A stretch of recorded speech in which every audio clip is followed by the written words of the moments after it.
Hey there, teachers. Imagine a membership site that gives you everything you need to create impactful literacy lessons all in one place. That's exactly what you get with the Colorful Literacy Toolkit. Especially when it comes to word-level work like phonics and morphology instruction, this toolkit has you covered. It's packed with science of reading aligned resources and activities that make your small group table come alive, helping every student break down words with confidence. And the best part? Doors are now open for a limited time, and you can become a founding member. Head over to michelleandthecolorfulclassroom.com to take a look at what's inside. Your best year in literacy is just a click away. Check it out. You're listening to episode 1 of Literacy in Color. Welcome to the Literacy in Color podcast. I'm your host, Michelle Sullivan, a science of reading advocate with over a decade of experience as a reading interventionist and literacy coach. I'm passionate about making evidence-based instruction both effective and engaging. If you're interested in captivating our learners on reading fluently and understanding language, or as I like to call it, keeping it colorful, then you've found the right place. Each week, we'll explore intriguing lit bits and practical strategies around the science of reading and structured literacy to help you be colorful and teach colorfully. Are you ready to bring literacy to life? Let's color outside the lines and make an impact together.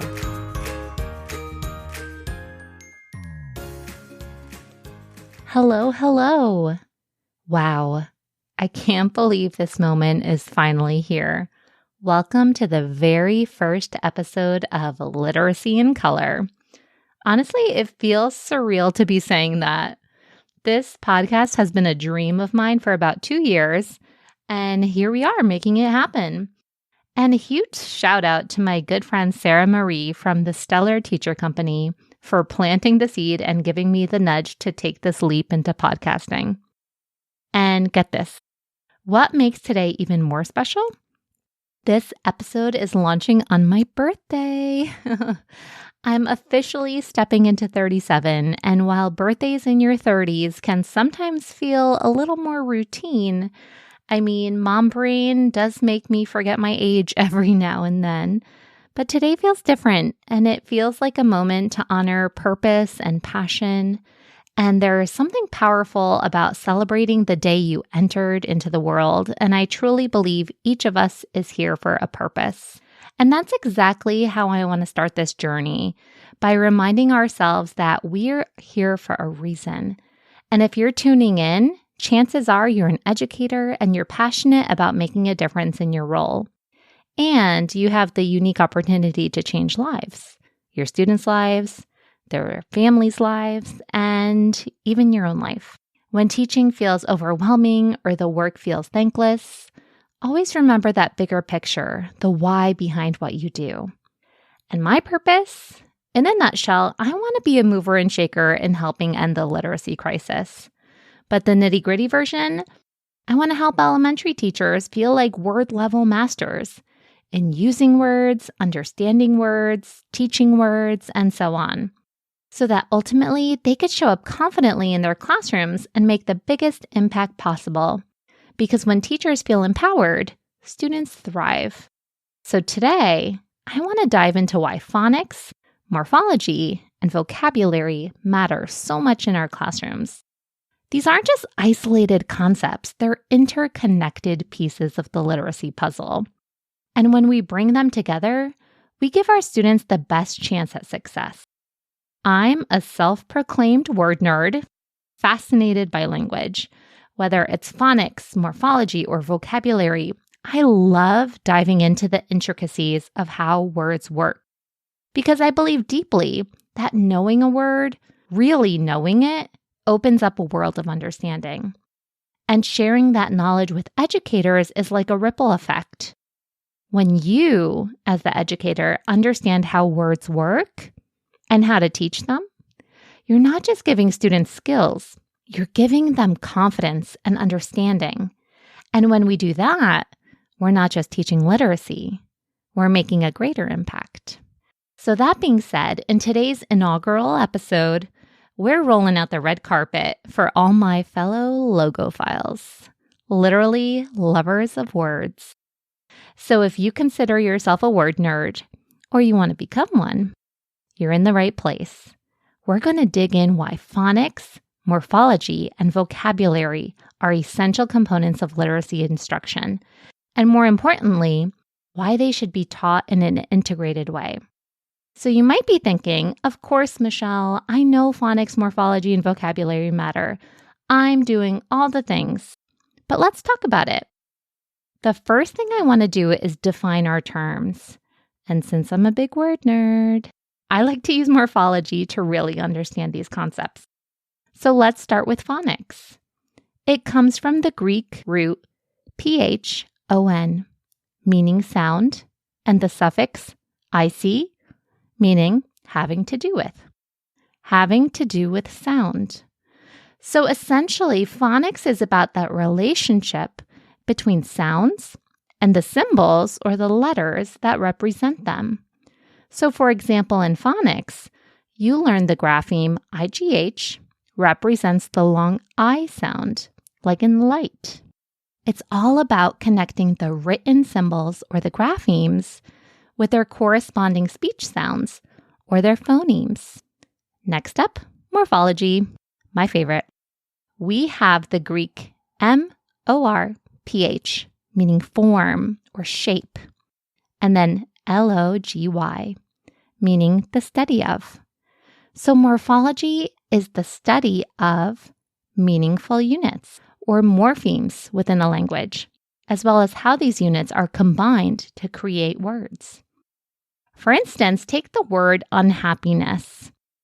You could break it down into the prefix un, meaning not, the base word happy, and the suffix ness, which is a word-forming element showing a quality or state. So the state of not being happy. And this is really a primary example. But guess what? With even more sophisticated knowledge of morphemes, even the word happy can be further broken down. And to be honest, I was mind blown when I learned this one. But we have a base element, HAP, meaning chance, luck, fortune, or fate. And the suffix Y. So we have the word happy. And what's up with the double P? Well, we needed to use the doubling rule.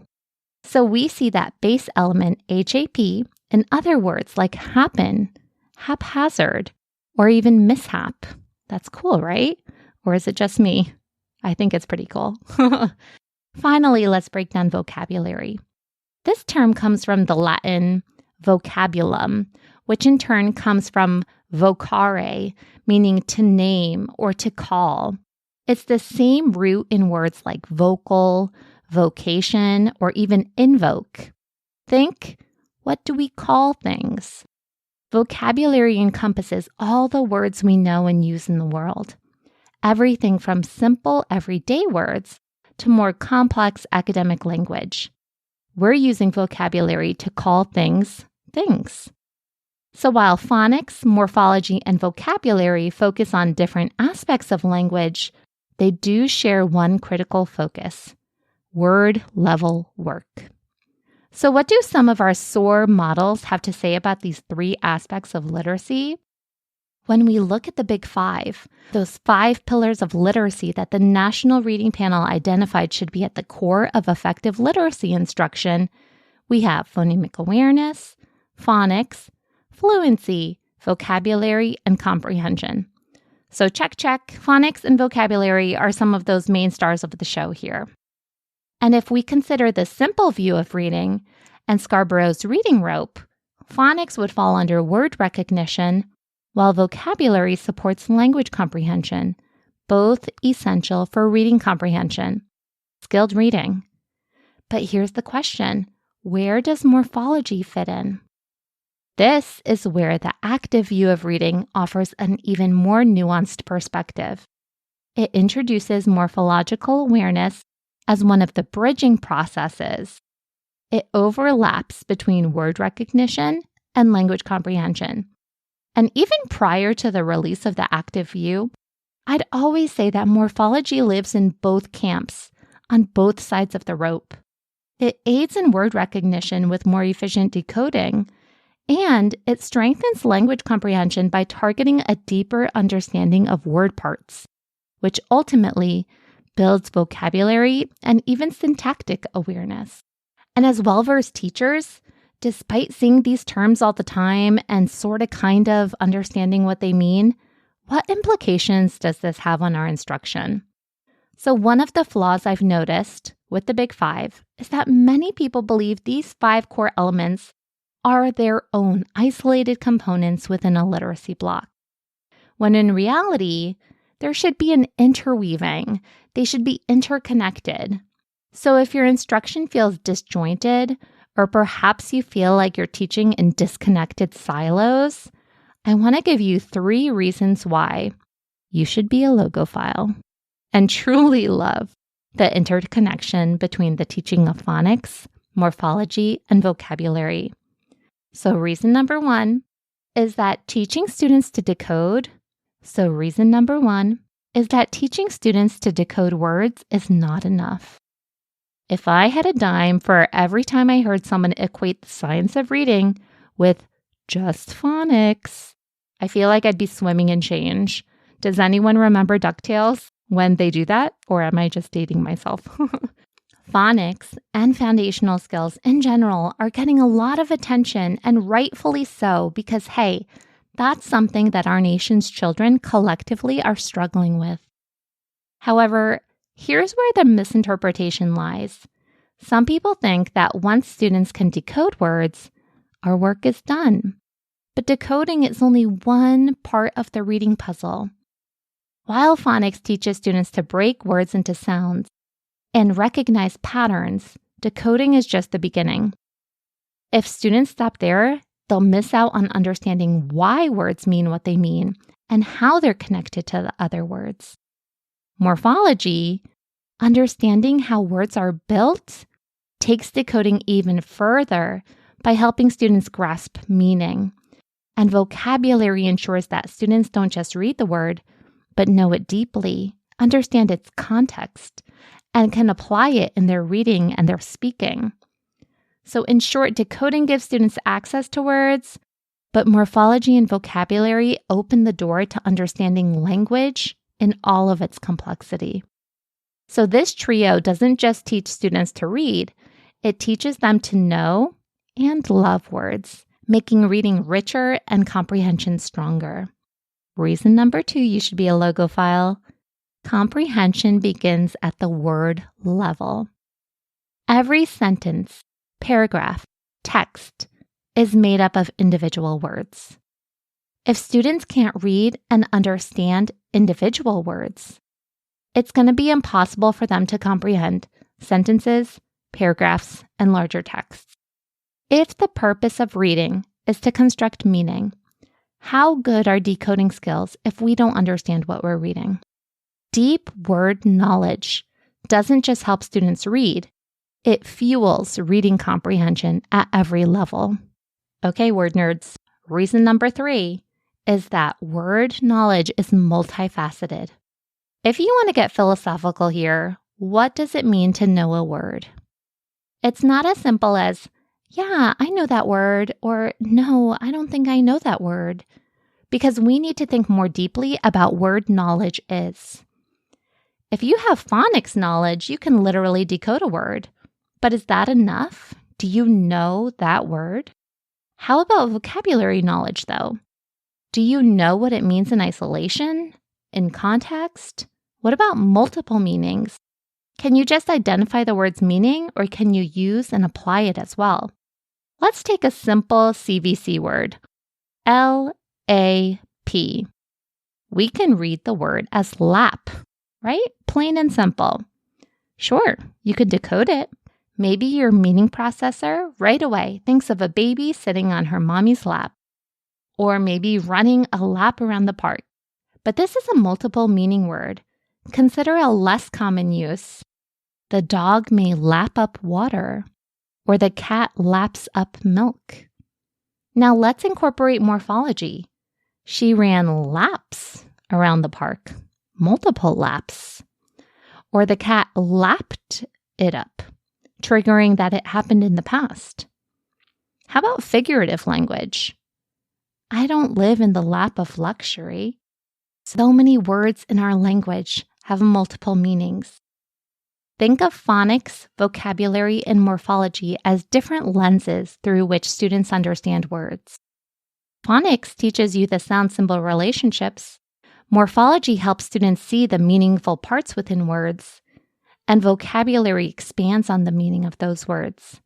By integrating these, students get a more complete understanding of our language rather than isolated skills that feel disconnected. When we focus on teaching phonics, morphology, and vocabulary in isolation, our literacy instruction can feel disconnected. But when we make meaningful connections across word-level work, we build a deeper, more complete understanding of words. By strengthening word-level knowledge, we're laying the groundwork for stronger reading comprehension and overall language proficiency. So let's move away from teaching in silos and instead weave these critical elements together and empower our students. If you want to dig deeper in really understanding your terms, be sure to download my free guide, Phonics and Morphology Terms Every Teacher Needs to Know. It's linked in the show notes, and I think you're going to love having it in your teacher toolkit. All right, friends, that's it for now. Thanks for tuning in to my very first episode. I'll see you next week. Thank you so much for tuning into Literacy in Color. I hope today's episode left you feeling both inspired and equipped with something new to add to your teaching toolkit. If you're enjoying this podcast, it would truly mean so much to me if you'd leave a 5-star review. It helps other educators find the show and join our colorful community. And don't forget to hit the follow or subscribe button so you never miss an episode. For more tips, tools, and resources, be sure to check out the links in the show notes at michelleandthecolorfulclassroom.com. Thanks again for listening, and I'll catch you next week. Until then, be colorful and teach colorfully.